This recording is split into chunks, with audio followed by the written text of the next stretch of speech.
E estamos de volta com a Revista Justiça, agora 8h35.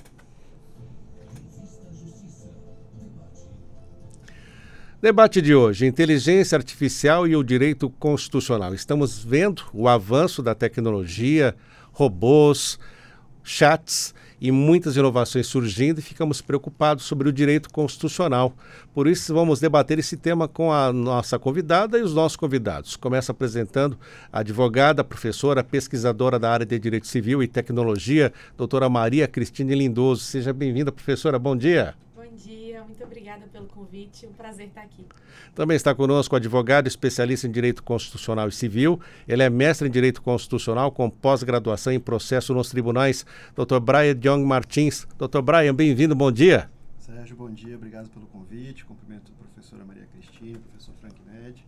Teremos um dia muito proveitoso aqui, com certeza. E também está conosco o Dr. Frank Ned Santa Cruz, ele que é advogado, mestre em gestão de riscos, inteligência artificial, especialista em direito digital e constitucional e professor universitário. Dr. Frank, seja bem-vindo, bom dia. Bom dia, Sérgio, bom dia, professora Maria Cristina, bom dia, Brian, os ouvintes. Espero que a gente tenha um debate frutífero.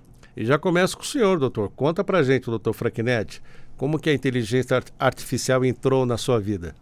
Sérgio, meu primeiro contato com a IA foi logo após, alguns anos após a minha primeira formação em computação. Isso, hein? Em 93, e tive o primeiro contato com IA aqui na UNB, com o início da pesquisa UNB nesse tema, em 1998. E desde então eu estou envolvido com o tema em diversas dimensões. E de lá para cá, avançou muito? Olha, nós tivemos vários avanços, necessariamente não em termos algorítmicos, né? Mas em poder de processamento, na capacidade de armazenamento e no volume de dados que hoje estão disponíveis. Então, nesse sentido, houveram avanços significativos, mas que você tira a casca disso e começa a olhar por dentro dos mecanismos, nós temos muitos algoritmos ainda que são potentes, mas dos anos 40 e 50, que hoje se mostram possíveis de ser utilizados. E para a senhora, professora Maria Cristine, como a IA entrou na sua vida? Pois é, acho que há alguns anos eu faço pesquisas na área de proteção de dados e privacidade. E quando eu estava na graduação, a UNB, que é a minha alma mater, começou a fazer um projeto em parceria com o STF, né, para a implementação de um sistema de inteligência artificial no Supremo, que veio a ser o Vitor, que hoje em dia é um dos principais e um dos primeiros sistemas que foi implementado no âmbito do judiciário brasileiro. E desde então eu comecei a me interessar muito pelo tema, né? No meu projeto de mestrado, fiz uma pesquisa sobre vieses na proteção de dados e nas decisões automatizadas. E daí para frente a pesquisa da inteligência artificial, seus contornos e como isso impacta a nossa realidade só cresceu. E para o senhor, Dr. Brian, como foi que a IA entrou também no seu alvo, nos seus estudos? Bom, eu desde pequeno, eu sempre fui muito curioso com tecnologia e quando eu era adolescente montava e desmontava meus computadores, mexia nisso, então sempre foi um tema que me instigou muito. O meu trabalho de conclusão de curso, né, na faculdade foi sobre segurança na internet, né, criptografia forte, com dupla chave de codificação. Sim. E eu fui me envolvendo com esse assunto cada dia mais. Escrevi um artigo também que tem até relação com a matéria que o professor trata, sobre a questão de aquisição de consciência por inteligência artificial para um congresso em Portugal. E hoje tenho pesquisado também sobre uma possível regulamentação e como isso deveria acontecer dentro do ambiente constitucional brasileiro. Dr. Frank, autorregulação precisamos ter, né, da inteligência artificial. Temos o exemplo europeu já recente. Sérgio, os modelos de autorregulação são importantes, né? Criar modelos para poder estabelecer alguns limites.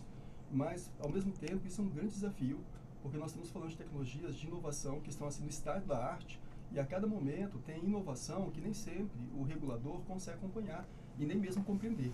Então, ao mesmo tempo que é importante ter esses mecanismos, existe o risco, se você não faz uma regulação, eu diria assim, principiológica, de você impactar em pesquisa, principalmente, né, e travar certas possibilidades. Mas não deixa de ser um tema importante, sim, para dar conformidade em alguns tipos de uso. Professora, sua opinião também sobre a autorregulação? Eu acho que autorregulação é um tipo, né, de modelo regulatório que está muito baseado na possibilidade dos próprios agentes econômicos criarem normas para eles próprios seguirem. É um modelo muito importante quando a gente pensa nessa área de desenvolvimento tecnológico, porque a tecnologia é muito dinâmica. Então, o Estado propriamente tem dificuldade de criar regras que os agentes econômicos vão conseguir adotar, porque o mercado deles muda a cada dia, surge uma pesquisa nova, surge um produto novo. Então, a dificuldade de você criar um modelo regulatório que parte do Estado para o agente econômico é um pouco essa, daí a importância da autorregulação. Mas como o professor Frank falou, isso não tira de modo algum a importância de você ter também um modelo regulatório centralizado em uma autoridade reguladora, que inclusive atua em parceria com os agentes econômicos para desenvolver o melhor modelo e que consegue criar normas, principalmente principiológicas, que devem orientar toda a atuação, toda a estrutura das atividades econômicas, né? A ideia é que o Estado consiga dizer para esses agentes econômicos que estão desenvolvendo as tecnologias o que é importante, o que nós não abrimos mão, quais são os princípios, quais são os valores, quais são os ideais éticos que eles precisam perseguir nas suas atividades e de que forma isso pode ser implementado. Essa questão de implementação pode ser uma discussão entre a autoridade reguladora e os agentes, mas é muito importante o Estado dizer o que a gente não abre mão para que esses agentes possam, enfim, implementar no seu desenvolvimento. E para o senhor, Dr. Brian, sobre a regulação da inteligência aqui no país? Bom, essa autorregulação, eu acredito que ela deva ser estimulada e balizada pelos agentes públicos, né? A gente precisa, como a professora acaba de dizer, que exista uma baliza para que esses agentes econômicos possam seguir. E, sobretudo, eu acho também interessante que a gente tem um aspecto transnacional, além do aspecto da digitalização, de toda essa revolução que ocorre contemporaneamente. A gente tem a questão transnacional, ou seja, nós temos diferenças legislativas, diferenças principiológicas, princípios que, a depender do país, têm pesos diferentes dentro dessa realidade legal. Mas eu penso que, apesar de dever existir um estímulo a essa autorregulação, nós temos vários princípios que estão dentro da nossa Constituição brasileira, a exemplo, que já podem ser implementados e seguidos, e cuidados que devem ser tomados, que não expressamente dispõem sobre a digitalização e inteligência artificial, mas podem ser aplicados por analogia e podem balizar essa atividade. Dr. Frank, temos a nossa Constituição, ela é sempre comentada pela abrangência, pelo tamanho dela. Isso também faz um diferencial na autorregulação, por exemplo, da União Europeia com a nossa? Há conflitos constitucionais? Olha, Sérgio, a nossa Constituição é uma Constituição principiológica. Isso é importante, né? Porque ela não fecha os temas. Deixa um espaço amplo para você discutir, principalmente quando você tem conflitos de princípios. Então, você vai usar técnicas diversas de solução, como ponderação. Isso é importante. Se a gente fala de regulação e de uso de IA, eu acho que deveríamos seguir princípios semelhantes também. Por outro lado, se a gente começa a falar, e talvez possa ser um tema de interesse, de uso de IA dentro da Constituição para resolver princípios constitucionais ou conflitos por algoritmos, aí também é um espaço amplo de utilização, porque nós temos várias técnicas e modelos modernos de lógica, como, por exemplo, lógica paraconsistente, que são lógicos não clássicas voltadas para soluções de princípios. Então, o que eu quero dizer com isso é que mesmo nós tendo uma norma principiológica, isso não impede de forma alguma o uso de modelos sofisticados de IA para automatizar alguns tipos de decisões, que me parece que é um caminho inevitável, por mais que tenha muita resistência sobre isso. E a opinião da senhora sobre essa possibilidade da máquina trabalhar para fazer a interpretação da Constituição? Já pensou nisso? Isso que o Franco falou é realmente muito interessante, né? Porque a gente tem uma resistência significativa a implementar tecnologias no nosso cotidiano. Algumas vezes, quando eu estou em sala, eu costumo falar que quando aconteceu a primeira Revolução Industrial, as pessoas, né, os trabalhadores lá do início se revoltaram muito e a solução para eles não foi tentar incorporar isso dentro das suas atividades, foi tentar destruir aquelas máquinas. As máquinas superaram e os trabalhadores, naquele caso, ficaram obsoletos. A mesma coisa aconteceu com a segunda Revolução Industrial, com a terceira Revolução Industrial, e a gente vive hoje o que a gente chama de quarta Revolução Industrial. Então, tem um movimento de você não conseguir necessariamente opor resistência à tecnologia, porque ela vai ser implementada, ela vai se sobrepor. Daí a importância muito grande da gente ter o Estado, de fazer com que as pessoas não fiquem à margem dessa implementação da tecnologia, para que elas sejam incluídas nesse processo, para que principalmente, né, as classes que vão ser substituídas ou que vão ter seu trabalho redimensionado por causa disso não sejam prejudicadas. Os impactos propriamente de como a inteligência artificial e as tecnologias são incorporadas na sociedade, eles são inevitáveis, mas eles podem e devem ser diminuídos pela atuação do Estado. E aí, quando a gente pensa propriamente no campo do direito, isso assume contornos muito diferentes, né? A gente começa a ter que repensar qual que é o papel das cortes, como é que as interpretações têm que ser feitas, qual que é o papel do juiz, das partes, quais casos vão ser julgados. Tudo isso realmente dá um nível de discussão muito diferente. Que, de novo, é inevitável, né? Acho que a gente tem que começar a lidar com isso, que a tecnologia ela tem que servir para os nossos propósitos, para o que a gente quer fazer, para os seres humanos. Como que o Estado vai fazer com que as empresas privadas se atenham a esse propósito central? Isso é uma outra discussão. Ficamos pensando até na preservação dos empregos, né, doutor Brian? Como é que fica essa questão também para o senhor, né? Como uma máquina fazendo a interpretação do que é prioridade, do que é constitucional, do que não é? Olha, eu confesso, Sérgio, professor Frank, professora Cristina, que uma das primeiras coisas que eu fiz quando eu tive acesso a uma dessas aplicações de ponta, uma segunda versão que é mais aprimorada, foi criar um boot, né? Um boot é uma aplicação que você cria dentro da aplicação do Alexi, para fazer cálculo de ponderação de princípios, né? Porque o Alexi ele tem fórmulas para você ponderar princípios. E por ponderação de princípios, explica para o nosso ouvinte entender. Quando você pega princípios constitucionais diante de uma determinada situação e sopesa eles de acordo com os fatos que você tem, né? Você faz um balanceamento deles. Isso é uma equação que, para muitas pessoas do direito, ela é uma coisa misteriosa, complicada. Então, por entretenimento, não faço uso profissional disso, até porque eu não gosto da aplicação de Alexi, eu prefiro uma análise mais humana das questões, mas eu criei um boot do Alexi para fazer as ponderações. E dentro disso, eu pude verificar que, apesar do sistema, né, o estado da arte hoje oferecer para o público em geral, né, que eu acredito que versões que ainda estão disponíveis sejam mais aprimoradas, esse acesso, o sistema ainda é muito facilmente manipulável pelo que você fornece a ele, né? Ele ainda tem essa característica. E um dos perigos é exatamente com relação ao uso dele na justiça, por exemplo, é a facilidade de enviesar um sistema desse, né? Você consegue fornecer para ele informações que podem balizar ele de uma forma enviesada para concluir raciocínios, não sei se é a palavra adequada, né? Porque a gente não está falando na minha compreensão de uma inteligência propriamente dita, mas concluir essas análises de uma forma enviesada por conta do conteúdo que é fornecido para ele. E para o senhor, professor, essa preocupação, esse outro sistema que faz com que haja cálculos, a preocupação sempre, né, professora, é quem calibra o sistema, né? Sérgio, isso é um tema interessantíssimo, né? Mas antes eu só queria fazer um registro, porque, veja só, a professora Maria Cristina falou sobre essa questão da inovação e da impossibilidade de parar a tecnologia, né? Eu sempre digo que a tecnologia não pede licença, ela se impõe. E veja, nós tivemos... Atropela, né, professor? Né, praticamente isso. E nós temos um conceito que chama-se as feridas narcísicas do homem, que a grande primeira ferida narcísica do homem foi a questão do sistema heliocêntrico. O homem achava que a Terra era o centro do mundo. E aí vem Copérnico que mostra que não, que na verdade o mundo é um planetinha que gira dentro do sistema. Daí depois o homem achava que ele era a imagem e semelhança de Deus. E vem Darwin e mostra uma teoria falando, não, olha, existe muito mais aqui. O homem achava que ele tudo sabia sobre si mesmo. Vem Freud e fala, não, existe o inconsciente, o homem não se conhece. Nós estamos diante agora de uma quarta física narcísica, onde o homem acha que não é possível criar um sistema com capacidade igual ou superior ao homem.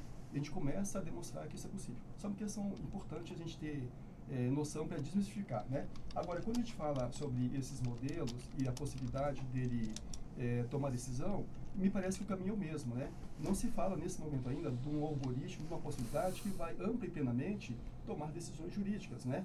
Seja um modelo de Dwork, de Alexi ou o que for.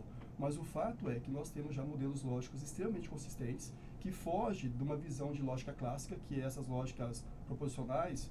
Eu quero evitar ser técnico aqui, mas que permite resolver... Você pode até falar o termo técnico e explica o que é, fica mais fácil. Porque daí vai chamar outros termos técnicos, né, nesse campo. Mas o que eu quero, de forma assim, muito breve falar, a primeira questão importante é marcar isso. A tecnologia não pede licença, ela se impõe. a tecnologia, ela tem um canto da sereia, que aos poucos vai te atraindo, né? E toda vez que nós aproximamos o homem de uma tecnologia, é natural um receio inicial, e aos poucos, à medida que essa tecnologia se mostra consistente, gradualmente nós vamos adotando a tecnologia. Para poder fechar a minha fala e poder circular a palavra, veja, quando se inventou um veículo, as pessoas talvez tinham receio de pisar no freio e não funcionar.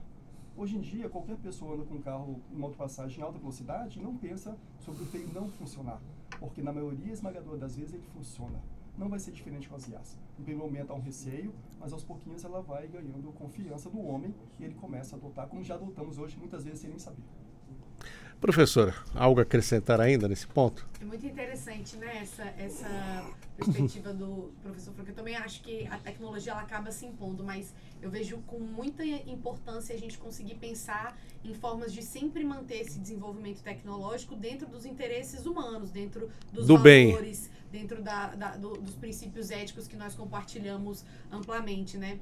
Tem um caso interessante que eu sempre gosto de falar. Hoje em dia, por exemplo, a gente tem tecnologia suficiente para clonar o ser humano.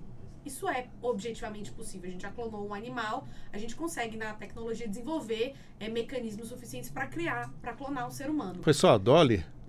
Exatamente, a ovelha Dolly, a gente conseguiria fazer isso com o ser humano, mas a gente não faz. Porque existe um consenso ético globalmente compartilhado de que o ser humano ele é um fim em si mesmo. Então você não pode utilizar ele como instrumento para o desenvolvimento da ciência.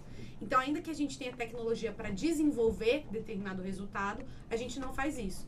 Eu acredito que com a inteligência artificial, em alguma medida, a gente vai ter que chegar nesse mesmo caminho. Pode ser que a gente tenha tecnologia e capacidade suficiente para desenvolver determinados sistemas, mas considerando os valores que são amplamente compartilhados e os princípios de dignidade da pessoa humana e de, enfim, do ser humano ser um fim em si próprio, a gente não vai desenvolver essas inteligências artificiais. Justamente pensando em preservar os valores humanos, a sociedade como a gente quer. Obviamente, isso não impede que a gente incorpore inteligências artificiais de diferentes dimensões tecnológicas e de sofisticação no nosso dia a dia. Isso, na minha opinião, tende a crescer a cada vez mais. Só que em algum momento a gente vai ter que realmente desenhar um limite, construir esse limite de acordo com o que é a dignidade da pessoa humana. E para o senhor, doutor Brian, tem essa preocupação também? Será que teremos esse limite ético? Olha, chegue mais perto, por favor. Eu penso em uma abordagem que seja intermediária, não no sentido intermediária no sentido estritamente médio, mas intermediária no sentido de uma ponderação. Uma das coisas que proporciona o sucesso do ser humano enquanto espécie é a capacidade de antecipar problemas, né? E isso com relação à inteligência artificial, assim como com relação a diversos progressos tecnológicos da história da humanidade, isso é possível. É delicado de se fazer, deve ser feito com cuidado, mas isso é possível. É possível nós anteciparmos problemas, é possível nós conseguirmos antever de forma razoável, sem limitar demasiadamente o progresso da tecnologia, antevermos esses problemas. Então, hoje, a professora citou a questão da substituição de mão de obra por maquinário. A gente tem isso já acontecendo. E a gente precisa se preparar para isso. A gente consegue antever esse problema, a gente consegue criar soluções para que a humanidade se adapte a isso da melhor forma possível, né? Porque o sentido de todo o progresso tecnológico é proporcionar uma vida melhor para a humanidade, né? Então, criar esse balanço para que a gente tenha um bom uso dessa tecnologia é fundamental. E esse bom uso da tecnologia, ele depende de responsabilidade. Precisamos ser responsáveis com o que estamos fazendo. Então, é interessante que exista hoje um debate, exista hoje uma movimentação no sentido de saber, ok, nós queremos progredir o máximo possível em tecnologia, mas respeitadas tais condições. Ou, pelo menos, a priori respeitadas, e se demonstrado que tal circunstância não será perigosa, isso vai sendo gradativamente, vamos dizer assim, liberado. Professor Frank, temos duas profissões que foram mantidas até por leis distritais, né? É o cobrador de ônibus, é o frentista.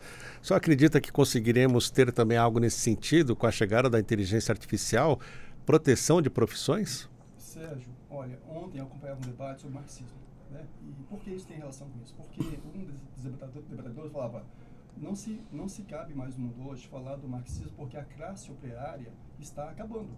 Então, quando você fala do marxismo dentro do princípio de uma classe operária, ela está sendo desconstruída por meio do quê? Da automação, por meio de algoritmos que vão ocupando espaço. Então, eu penso que, de novo, isso é inevitável. Concordo com o professor Testini que é importante, sim, nós temos limites éticos, né, no uso dessas tecnologias. Por outro lado, o que é importante observar que quando nós falamos de algumas tecnologias, como, sei lá, clonagem, reator nuclear, de fusão atômica, são tecnologias que requerem um aparato tecnológico muito grande que uma pessoa, às vezes, solitária não conseguiria ter acesso a esse recurso. Quando você fala de IA é diferente. Quando você fala de IA, você está falando de recursos que, sim, quanto mais dados você tem, mais processamento você precisa, mas hoje você compra processamento em nuvem. Você aluga, você invade sistemas e rouba de sistemas de botnets, que são redes, né, controladas por alguém, rouba processamento e usa esse processamento em favor dos seus interesses com IA. Então, uma grande dificuldade que se tem é que nós estamos falando de uma tecnologia que, por mais que possa e deva existir princípios éticos, nós estamos falando de uma tecnologia que o aparato tecnológico para poder utilizá-la, como que você controla a ética de um indivíduo? Você pode tentar controlar a ética do Estado. O Estado não vai usar isso para esta finalidade. As empresas não podem usar isso para esta finalidade. Mas quando você fala de indivíduos que têm acesso à tecnologia para isso, nós temos desafios imensos. Nesse sentido, eu acho inevitável, né? Com muito pesar que profissões diversas sejam substituídas por algoritmos ou por automação, e nós já enxergamos isso no dia a dia. Basta que em Brasília entrar em várias lojas e você já vê que não tem mais caixa. Todo o processo de compra é totem. Então isso é um pequeno sinal de como isso vai avançando cada vez mais, né, na sociedade. E acredito que a senhora deve ficar preocupada também ver na internet, principalmente, chegando imagens dos robôs fazendo isso, fazendo aquilo. E como vai fazer essa regulamentação do uso desses robôs? Não dá para proteger os trabalhos, os empregos. É uma questão interessante mesmo, mas eu também acho que a gente sempre precisa colocar em perspectiva, né? No seguinte sentido, a gente comentei, né, que a gente está vendo uma quarta revolução industrial. Durante todo esse processo de revoluções industriais que os seres humanos passaram, né, alguns países mais do que os outros, em diferentes níveis, a gente teve substituição de empregos, né? Mais recentemente, por exemplo, a gente pode parar para pensar, há pouco tempo existia ainda a profissão do taquígrafo, de pessoas que eram responsáveis por fazer digitação, tudo isso foi substituído por causa do computador, da facilidade que você tem, por exemplo, de inserir documentos e você próprio fazer digitações. Várias profissões foram substituídas ao longo dos tempos e isso não necessariamente é um problema.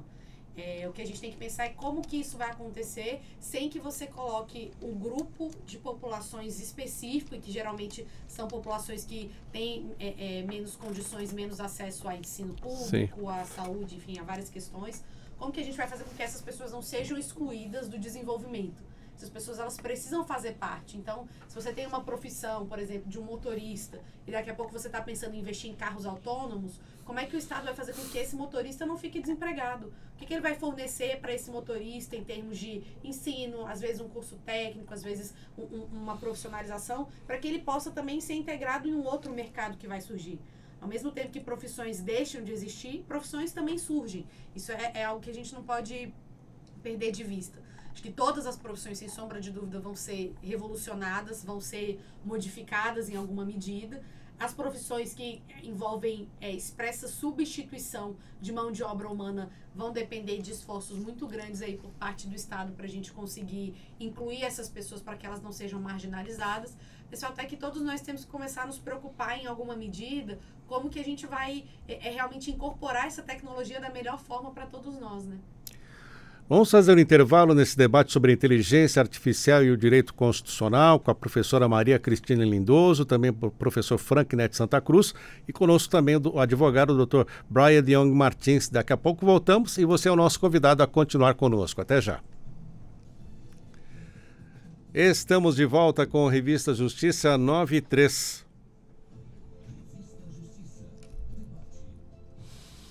Inteligência artificial, direito constitucional, estamos aqui com a nossa convidada e os nossos convidados. Doutora Maria Cristina Lindoso, advogada, professora, pesquisadora na área de Direito Civil e Tecnologia, também um advogado, mestre em gestão de riscos e inteligência artificial, especialista em Direito Digital e Constitucional e professor universitário, Dr. Frank Neto Santa Cruz, e também o Dr. Brian Young Martins, advogado, especialista em Direito Constitucional e Civil, mestre em Direito Constitucional e com pós-graduação em processo nos tribunais. Dr. Brian, você está falando sobre a União Europeia. Qual a influência da União Europeia dentro dessa regulamentação da inteligência artificial? O que isso quer trazer sobre esse ponto? Bom, no histórico recente, a União Europeia ela tem operado como uma vanguarda em regulamentação de assuntos digitais. A gente teve a criação da GDPR, que é o equivalente à nossa LGPD, que regulamenta a proteção de dados aqui no Brasil, que inspirou várias outras legislações ao redor do globo. E hoje a gente tem uma discussão que emerge em cima da regulação da inteligência artificial, e eles criaram alguns balizadores já para que esse desenvolvimento dessa inteligência artificial seja feito.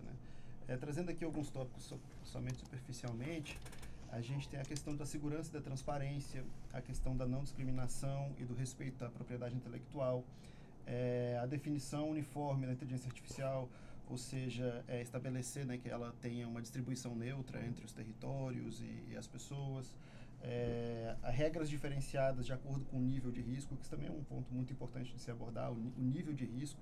O professor Frank estava falando aqui em off agora há pouco sobre essa questão do nível de acesso, a quantidade de processamento de dados, isso também é muito importante.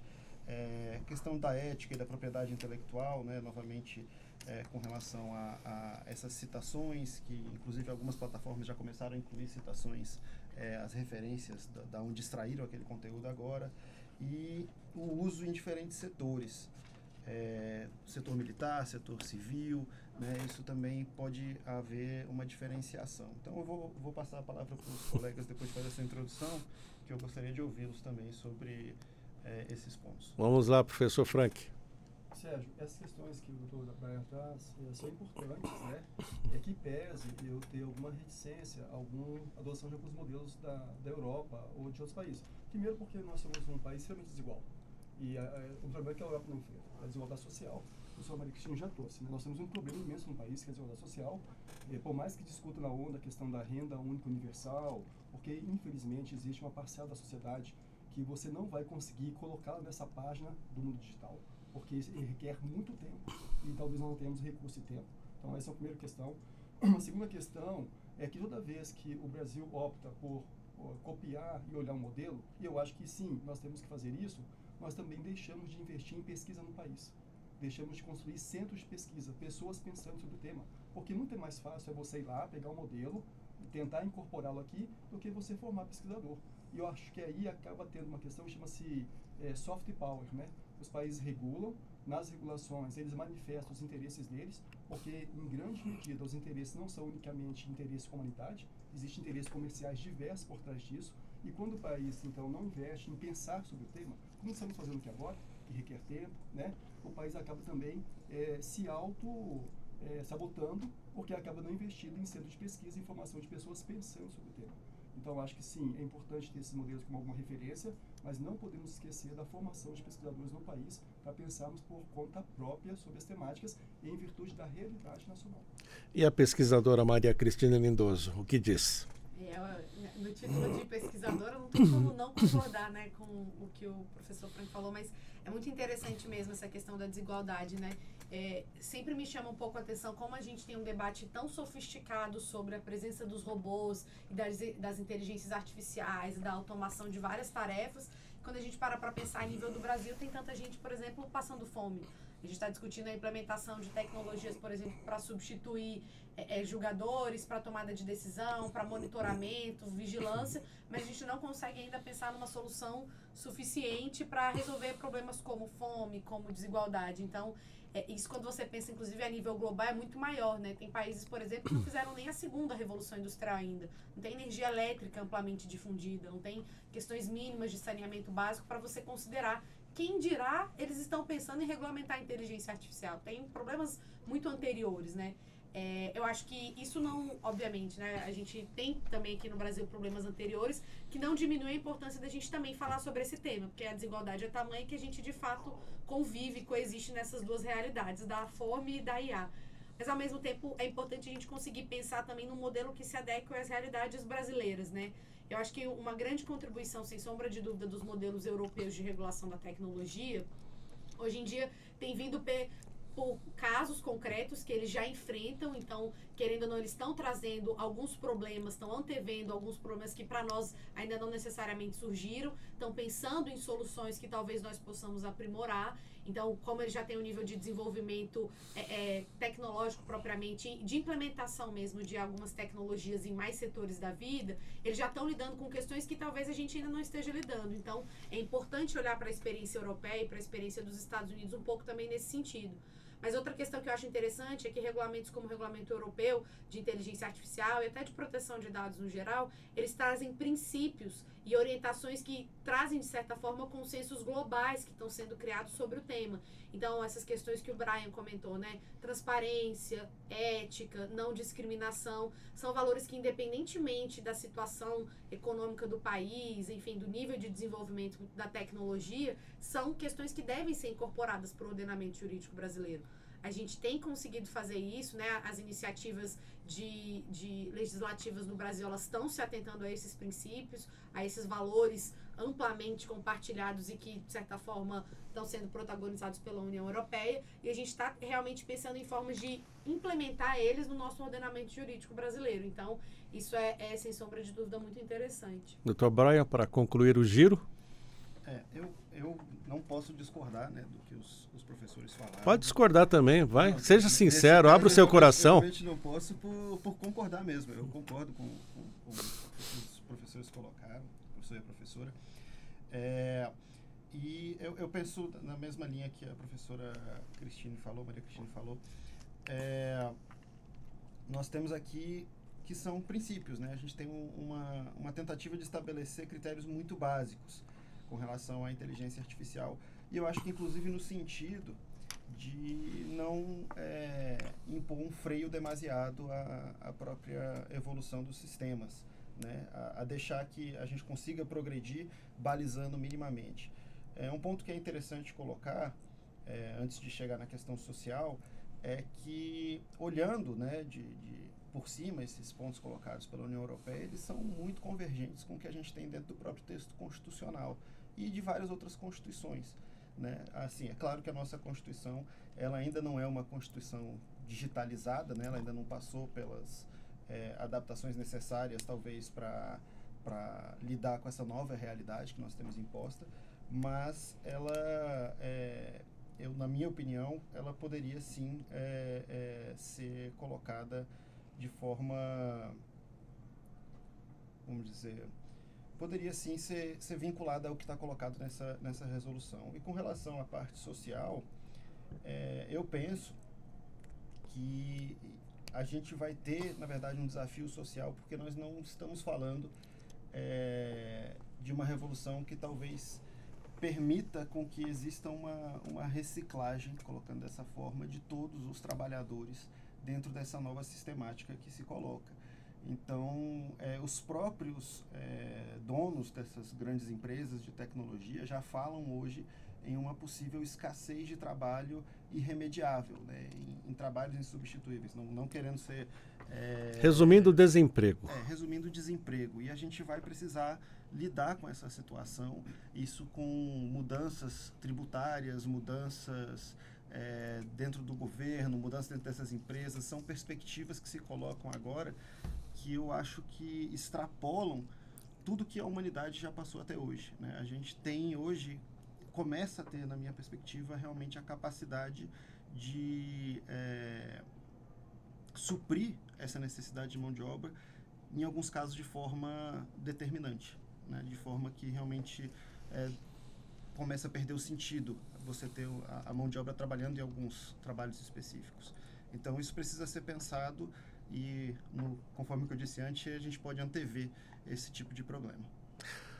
Vamos lá, o Dr. Brian começou aqui o nosso giro sugerindo os temas, e o senhor traz o que aqui para a baila, Dr. Frank Ned? Sérgio, eu ouvi aqui o Dr. Brian comentar, e também a professora Maria Cristine, né? E enquanto falavam, eu pensava sobre essa questão, então, dos modelos, né? Que, sim, traz princípios que dialogam com a nossa Constituição e princípios que dialogam com proteção de direitos fundamentais, mas, enquanto eles falavam, uma coisa que eu pensava é que, para isso acontecer, é importante que nós tenhamos um Estado democrático forte, né? Se nós temos um Estado, por exemplo, que banaliza a morte, que não respeita direitos fundamentais, que ataca provavelmente também teremos dificuldade em implementar esses princípios dentro do nosso Estado. Então, aqui eu só estou falando isso para registrar que essa casa aqui mesmo recentemente foi vítima de um ataque frontal à democracia. Então, porque você tem uma audiência muito grande, né? Então, nós temos que pensar que essa discussão também transpassa uma questão puramente tecnológica e também tem uma questão de Estado. Nós temos que ter um Estado democrático forte para podermos sim incorporarmos princípios de defesa da dignidade humana, princípios que são valorizados na ONU, princípios que estão previstos na nossa Constituição. Então, acho que não podemos também perder de foco esse outro elemento, porque se nada adianta nós termos todas essas discussões teóricas, enquanto no mundo material as coisas estão em desconstrução, ou em tentativa de desconstrução. Então, eu queria fazer só esse recorte, enquanto eu ouvi os dois atentamente e aprendia com eles. E um tema, assim, então, para o nosso debate aqui. Olha, agora, um tema importante, né, sobre isso, que eu acho que já foi aqui conversado, e acho que temos aqui na mesa pessoas com experiência, é a questão dos vieses, né? Então, hoje ainda, por mais que a tecnologia consiga se aprimorar, você tem, ou nós temos diversos vieses, tanto sexista, agora etário, em relação a preconceitos, né, de cor, que ou de forma intencional, ou por uma falta de curadoria e qualidade de dados, acabam sendo replicados nessas tecnologias. Eu penso que isso em algum momento vai ser superado, mas atualmente é um problema muito complexo, concreto e palpável perceber esses vieses em certos algoritmos.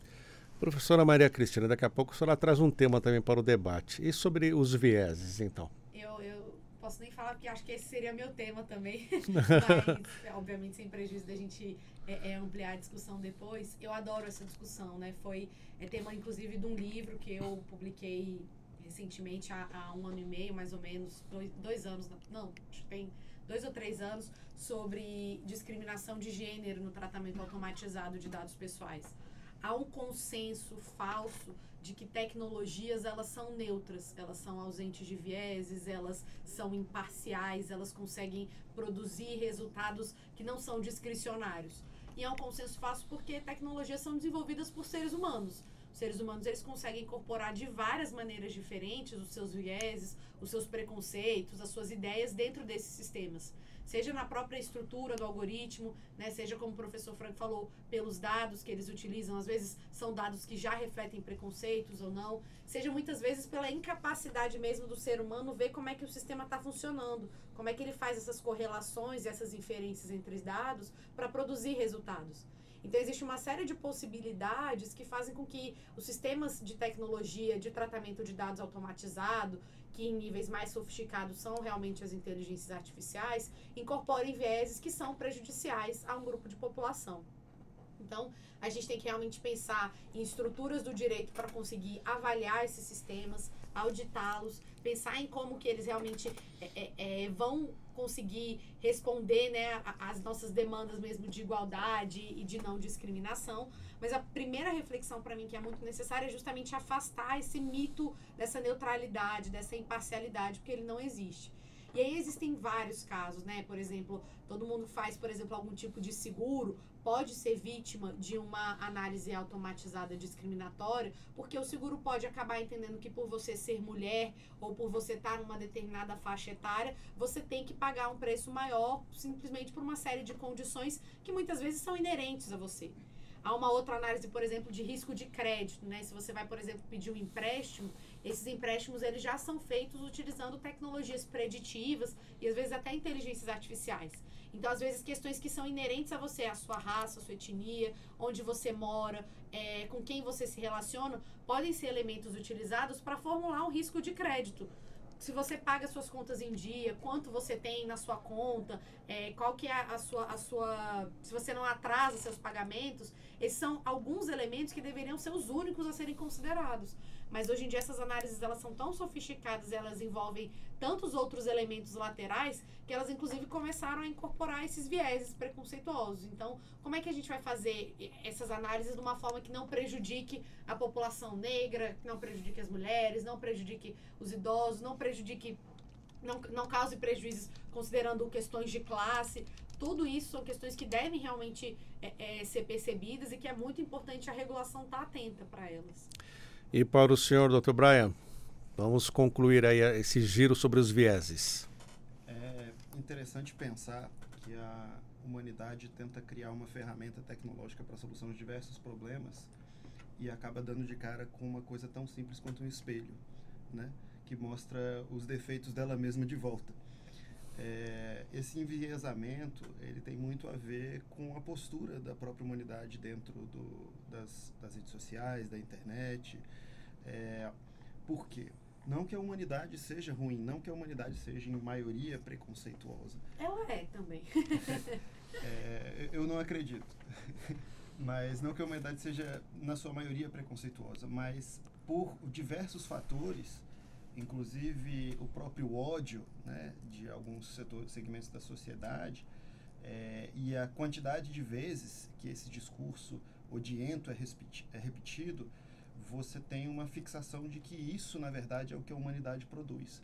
Mas, na verdade, isso também tem muito a ver com o fato de que as pessoas que prezam, né, pela humanidade umas das outras, elas não vão à internet para falar, olha, eu amo o meu companheiro, né? Eu amo a pessoa que convive comigo, eu tenho aqui os melhores sentimentos com relação a isso. Na verdade, o que a gente tem a pessoa, ela fala muito menos isso, e quando acontece algum incidente mais polêmico, a gente tem um grupo que é um grupo relevante, mas eu não acredito que seja a maioria, que vai inflama as redes sociais, que acelera esses algoritmos, que mostra isso como matéria de destaque, e acaba que isso se torna um conteúdo que começa a prevalecer na internet. E aí entra o que o professor Frank disse, né? A gente precisa de uma curadoria desses algoritmos. A gente precisa que o algoritmo consiga filtrar o que é um fanatismo, o que é ódio, de uma forma que seja ética, eficiente, ponderando a liberdade de expressão, é claro, mas a gente precisa criar ferramentas para que esse grupo mais odiento, mais barulhento,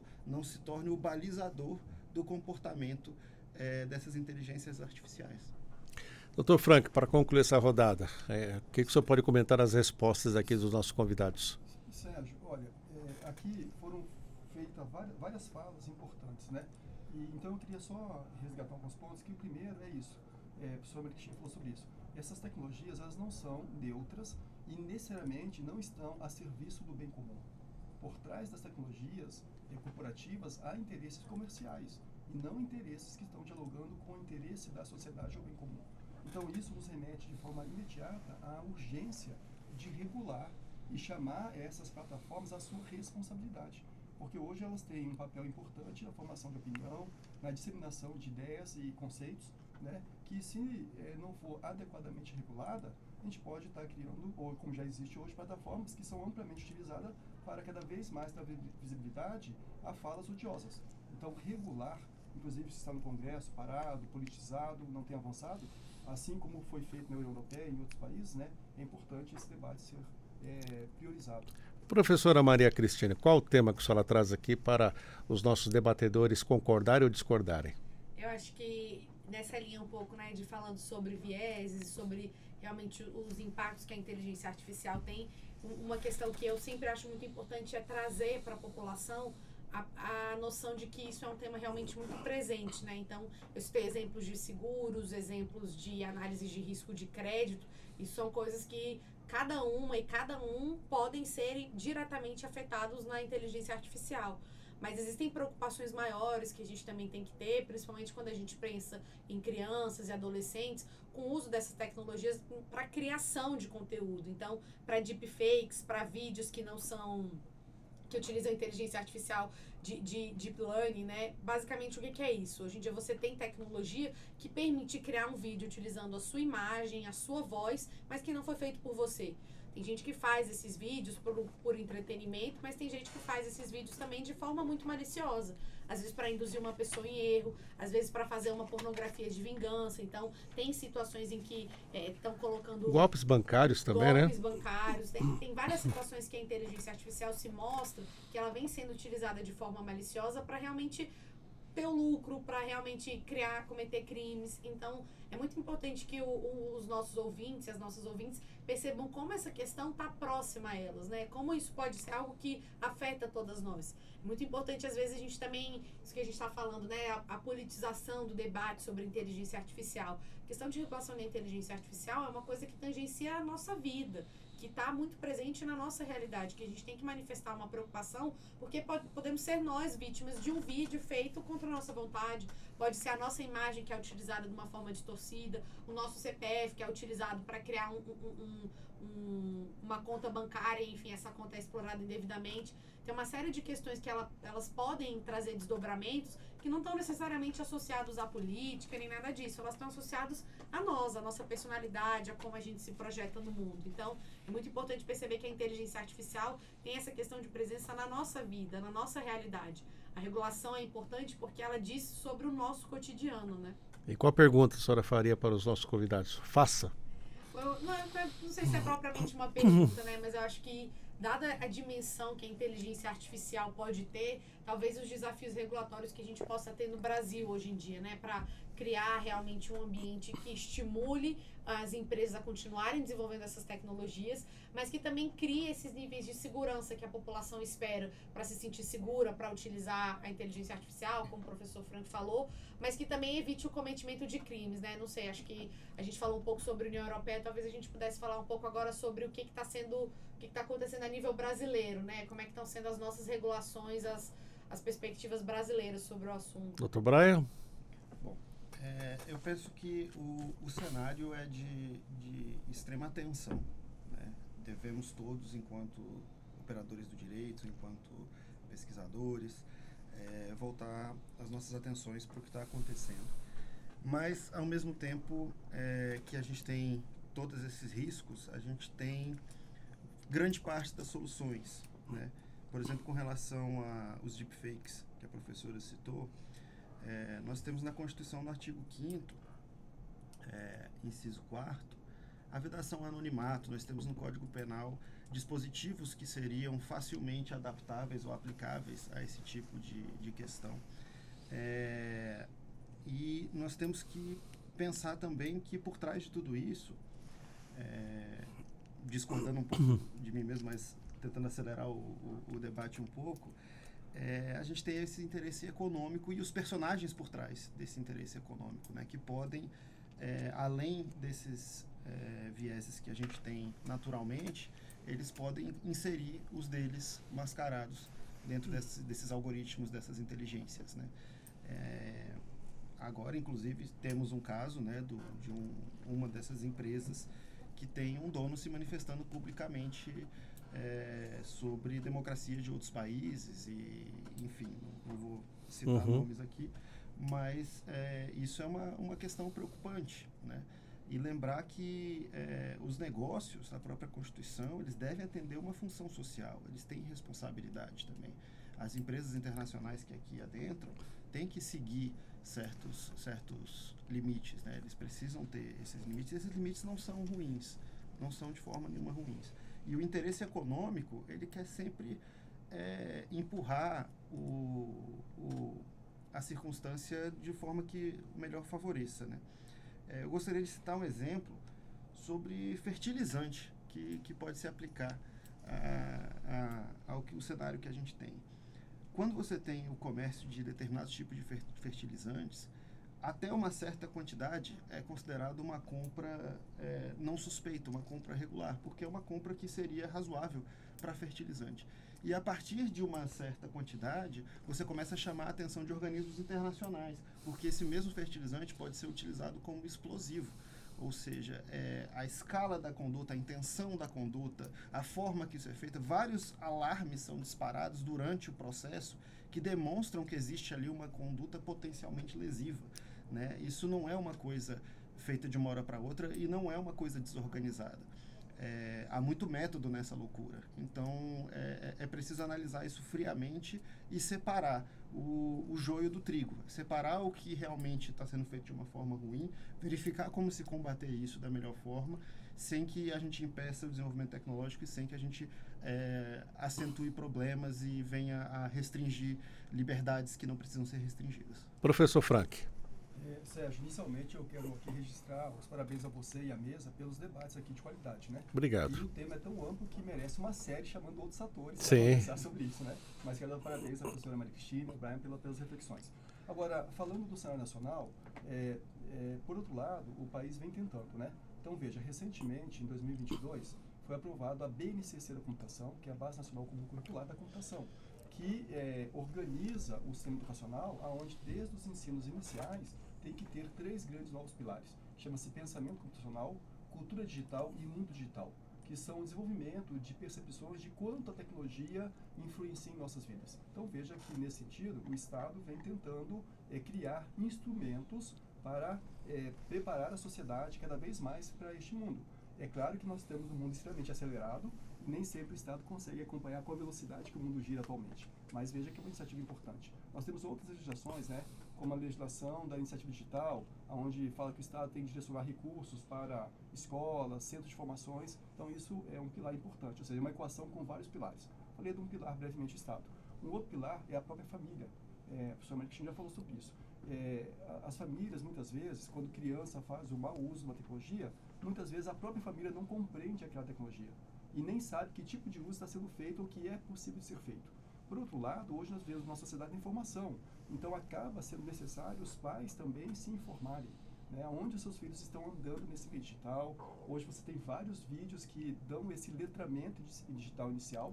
E, por fim, não esse é o último ator, mas um ator importante, a iniciativa privada também, adotando medidas, né, para enfrentar a questão de viés, de preconceito, desde a formação e da preparação do seu corpo técnico, mas também na decisão de efetivamente criar soluções com mecanismos de redução de viés. Então vejo que é uma equação complexa, mas possível de ser resolvida. Professora Maria Cristina, para fechar esse giro.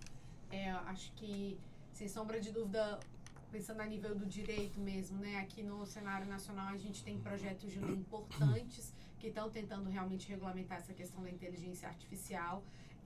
Tivemos uma comissão de juristas no Senado Federal que deu contribuições relevantíssimas para o desenvolvimento das discussões sobre quais são os modelos regulatórios e quais as preocupações principais que devem orientar um novo projeto de lei específico sobre o tema. Mas até como o Brian havia comentado, né, no início da nossa conversa, a gente já tem uma série de leis, uma série de princípios constitucionais e infraconstitucionais que estabelecem algumas diretrizes que já devem ser observadas por quem desenvolve inteligência artificial no Brasil. Então, os princípios da não discriminação, eles já estão amplamente vigentes, já devem ser observados, né? A própria observância da função social, do desenvolvimento da atividade econômica, como o Brian também comentou anteriormente. Então, a gente já tem uma estrutura, né, normativa que já dá alguma segurança para nós.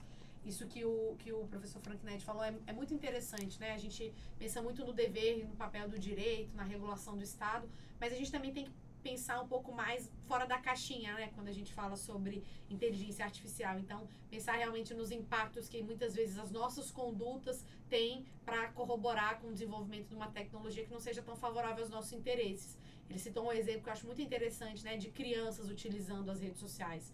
Já existem estudos produzidos indicando não só como é prejudicial para o desenvolvimento das crianças o uso de tecnologia em excesso, mas também como, pensando em termos de proteção de dados, como é ruim você construir um histórico da imagem do seu filho que vai estar disponível em rede desde o momento em que ele nasce até o momento em que ele enfim, já é adulto, né? Querendo ou não, vai ter uma empresa privada que vai ter todas essas informações do seu filho, vai ter um histórico muito amplo dele. Então, acho que 2 reflexões principais, né? Realmente, a primeira é pensar no nosso papel, em como que a gente está fazendo uso dessa tecnologia e pensar na melhor forma de se informar propriamente sobre ela. E o segundo é realmente o papel do Estado, né? Observar os princípios e as discussões que já estão acontecendo.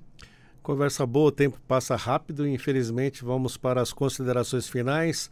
Quero agradecer ao nosso convidado, o Dr. Brian de Jong Martins, advogado, especialista em Direito Constitucional e Civil, mestre em Direito Constitucional com pós-graduação em processos nos tribunais. Dr. Brian, obrigado por estar aqui e como uma última mensagem, uma última consideração, gostaria que o senhor falasse para o nosso ouvinte que está acompanhando este mundo da inteligência artificial, nesse crescimento sem freio. Qual o conselho que o senhor dá? Se assuste, fique atento, fazer o quê? Eu acho que, nesse momento, Sérgio, é importante que a gente se volte para os nossos princípios, para os nossos valores, enquanto humanos, que a gente faça uma reflexão sobre quais são os objetivos que nós temos enquanto espécie, enquanto uma sociedade fraterna.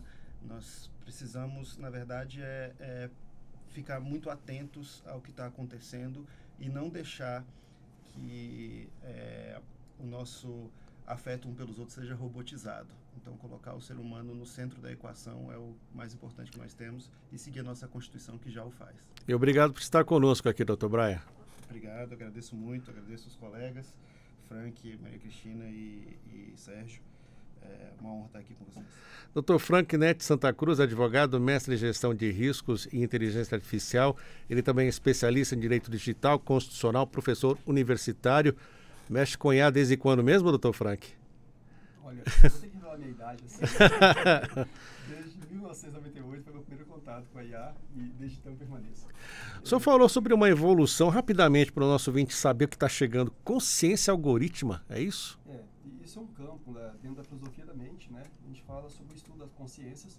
Muitas vezes, o leigo, ele entende consciência como um elemento único, mas a consciência é uma palavra, vamos dizer assim, multifacetada. Existem vários tipos de consciência: consciência operacional, consciência ambiental, consciência para a solução de problemas, consciência ecológica. Existem vários tipos de consciências e hoje nós temos vários algoritmos, principalmente os algoritmos solucionadores de problemas, que têm consciência para a solução de problemas.